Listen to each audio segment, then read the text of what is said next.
Jerry, I have a question. Similar to how politicians get lobbied, do you think that pastors get lobbied? Yes, pastors have key givers that have huge sway on decisions that they make and what they say from the pulpit. But think about, like, do people gift things? Do people take people on trips? Do you Yes. feel like that's pretty common?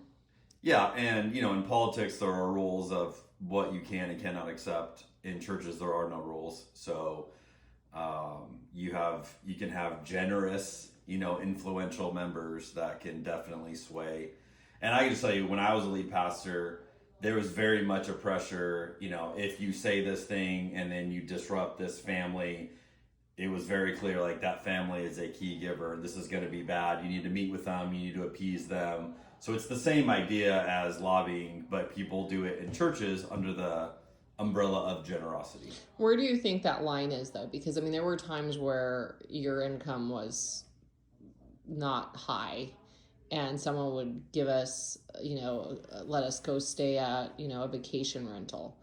Like, is that where you would say, oh, well, that maybe shouldn't have happened? Or like, hey, come on, let me fly you on a trip. I'd love to be lobbied, so I'm available. No, I mean, I think you have to use discretion. I think there can be things that are generosity.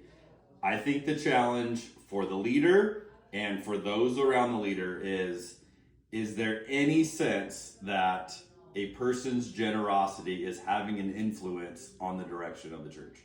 And the moment there's a whiff of that, any sign of that, any sense of, well, this person has this type of influence because of their generosity, that should be a gigantic red flag.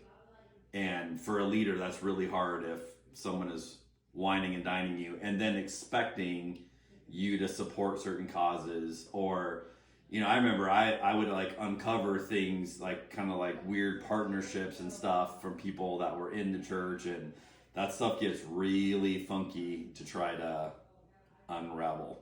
Well, a lot of boards are made up by these kind of connections. You represent this entity or this influence, and so we'll bring you onto the board, and it's a way of appeasing, inviting that voice in. And so a lot of the things, it's never explicitly stated what the connections are, but when you start peeling back of, like, why is that person invited to this? Why does that person have say in this? It is lobbying. We just don't call it that in the church world. We call it generosity.